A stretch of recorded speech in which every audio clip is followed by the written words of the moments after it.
देवास मध्य प्रदेश की खबर है। 62 श्रमिक परिवारों ने आवास अधिकारों को लेकर उठाई आवाज, निष्पक्ष जांच की मांग की गई है। देवास मध्य प्रदेश की खबर है। 62 श्रमिक परिवारों ने आवास अधिकारों को लेकर उठाई आवाज, निष्पक्ष जांच की मांग की गई है। इस बार तो हमने इसलिए किया है कि हमको हमारे मकान चाहिए, हमें हमारा अधिकार चाहिए। कहाँ का बैठा है मकान? कौन से मकान? जवाहर नगर में है मकान, जो गद्दा सिपर के नाम से है, सेंटर ग्राउंड के पास में। कितना समय से आप रह रहे हैं वहाँ पे?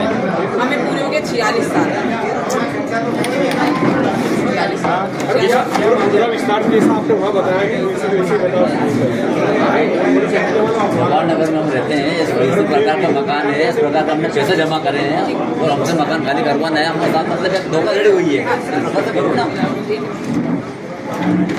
पूरा विस्तार से आप बताइए। ग्रुप का मकान 81 से लेकर। मैडम आप बताएं, आज इतनी सारी महिला और इतने सारे बुजुर्ग क्यों इकट्ठे हुए हैं? हम लोग अपने अधिकार के लिए इकट्ठा हुए हैं। हमसे हमारे मकान छीने जा रहे हैं जो जवाहर नगर में स्थित है। सन 81 से लेकर हम अभी तक रह रहे हैं, पर हाउसिंग और कंपनी की धोखाधड़ी, जालसाजी, ये सब मिलकर हमारा मकान छीनना चाहते हैं। हमारे दस्तावेज हमें उपलब्ध नहीं कराए जा रहे हैं। आपकी रजिस्ट्री नहीं हो पा रही है? रजिस्ट्री नहीं हो पा रही है, धोखाधड़ी करके हाउसिंग ने कंपनी के नाम रजिस्ट्री कर दी। जो आपने मकान खरीदे हैं उनका पेमेंट पूरा आपने जमा कर दिया? पूरा पेमेंट जमा किया है। पहले 81 से लेकर सन 7 तक कंपनी ने हमसे पेमेंट लिया, फिर इसके बाद 97 में पूरा पेमेंट हाउसिंग ने लिया। नोटिस निकाला हमारे नाम से, मकान मालिक के नाम नोटिस निकलता है, जो प्रति व्यक्ति के नाम से नोटिस आया है। जो आज दस्तावेज लेकर आप मीडिया के सामने आए हो, क्या यही दस्तावेज न्यायालय में पेश किए गए? हाँ, यही दस्तावेज न्यायालय में भी पेश किए। कुछ दस्तावेज उसमें कम है जो हमें अभी मिले, हम वो भी लगाएंगे, उसकी भी तैयारी हम कर रहे हैं। ये जो मामला था ये हायर परचेज स्कीम के तहत मकान का था।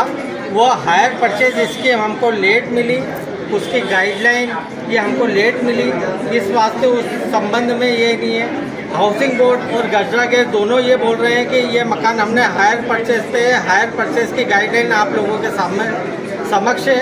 आप खुद ही इसका निर्णय लें कि ये कंपनी ले सकती थी क्या। जब कोर्ट में आप गए तो आपके पक्ष में कुछ फैसला वगैरह आया? अभी तो कुछ भी नहीं आया है। सन 8 में हमारे पक्ष में आया था, तब वो डॉक्यूमेंट्स वो जज ने एक्सेप्ट किए, समझा।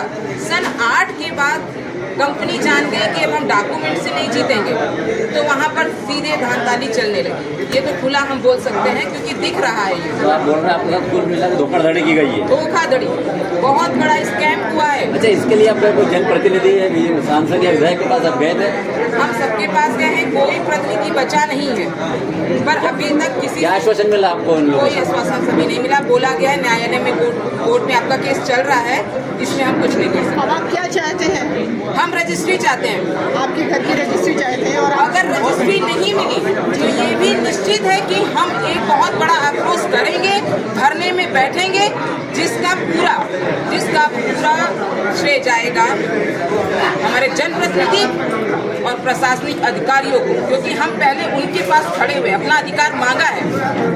अगर निष्पक्ष जांच नहीं होती है तो कुछ अलग ही माहौल आपको देखने को मिलेगा। हम सारे ना रोड में आएंगे। आप जो कह रहे हो 18 रजिस्ट्री हुई है, तो रजिस्ट्री किसके नाम से हुई है? मजदूर के नाम से हुई है, अन्य व्यक्ति के नाम हुई है? मजदूरों के नाम से कंपनी की रजिस्ट्री सुन करके मजदूरों के 18 आदमी के नाम चढ़ाई गई है। तो बचे हुए लोगों की भी वही होना था। वही होना चाहिए, क्योंकि प्रकरण एक है। उन्होंने रजिस्ट्री कराई है, पैसे दे कराई है, कैसे कराई है?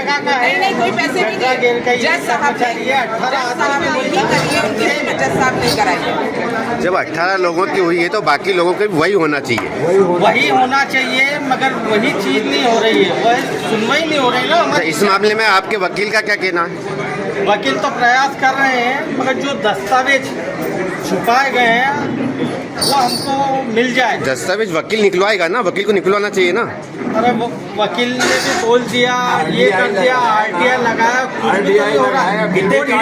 संबंध में वादी साक्षी ने स्वयं स्वीकारा है कि ये 31/3/1980 का करारनामा हुआ है और वह कोर्ट में पेश करेगा, मगर कोई कोर्ट ने आदेश भी नहीं दे रहे हैं, कोई पेश नहीं हो रहा है। बिना कागज कंप्लीट कोर्ट को दिए और निर्णय हो गया, यह सबसे बड़ी दिक्कत वाली बात है। दिक्कत है ना। तो अब वकील को इस बारे में ठोस निर्णय लेना चाहिए कि सारे पेपर कंप्लीट हो जाए, उसके बाद जज साहब को सारे पेपर पेश करे, उसके बाद निर्णय होना चाहिए। तो पेपर आपका कहना यही है ना? गए ना, पेपर ही तो देखे गए।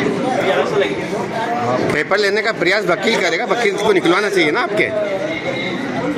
मेन तो था hire purchase scheme. Hire purchase scheme की पूरी गाइडलाइन हमारे द्वारा दे दी गई है, अभी उसके बाद भी नहीं हो रहा है। एक चीज और आई है, जिनके नामांतरण हो गए थे कंपनी उनके यहाँ भी नोटिस भेजने लग गए आज इतने साल बाद। मतलब जो सेफ्टी से थे उनके पास भी नोटिस आने लग गए, उनके ऊपर भी वापस केस कंपनी करने लग गई है। ये इतनी बड़े धोखाधड़ी, जब नामांतरण हो गया सब हो गया तो हक किस चीज का? विचार करने की बात है, हमको आर्थिक तोड़ना चाहते हैं।